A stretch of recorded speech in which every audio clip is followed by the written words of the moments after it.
এ বাবা দুদিন ধরে কিছু খাই না রে বাবা, কিছু টাকা দে না, খাবো। 50 টাকায় আছে, চলেন দুজনে মিলে কিছু খাই, আমি আর আপনি। হ্যাঁ হ্যাঁ হ্যাঁ হ্যাঁ। ওয়ালাইকুম আসসালাম।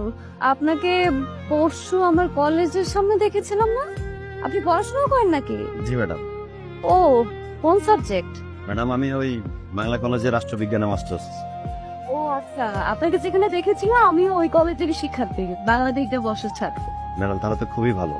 আমি আপনার কলেজের জুনিয়র, আমাকে ম্যাডাম বলতে হবে না। আমার নাম তিথি, আমাকে নাম ধরে ডাকবেন, ঠিক আছে?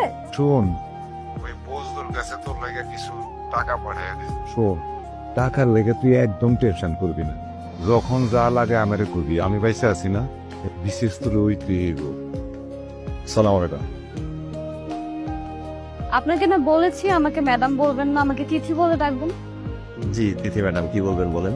তিথি ম্যাডাম না, তিথি। জি তিথি, কি বলবেন বলেন। আমার ছোট বোনটা ক্লাস 9-এ পড়ে, ওর জন্য টিচার খুঁজছিলাম। আপনি কি ওকে পড়াতে পারবেন? অবশ্যই পারবো, আমি তো টিউশনই করছিলাম। যাক, তাহলে তো ভালোই হলো। আজকে থেকে শুরু করে দেন। Number 1, you should write the email address carefully. Number 2, just write the subject of your email. Number 3, your language should not be formal, it should be casual.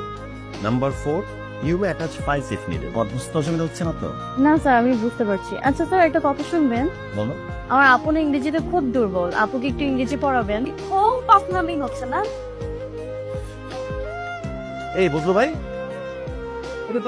বুঝলো ভাই, এই চেয়ার টেবিল গুলো কার?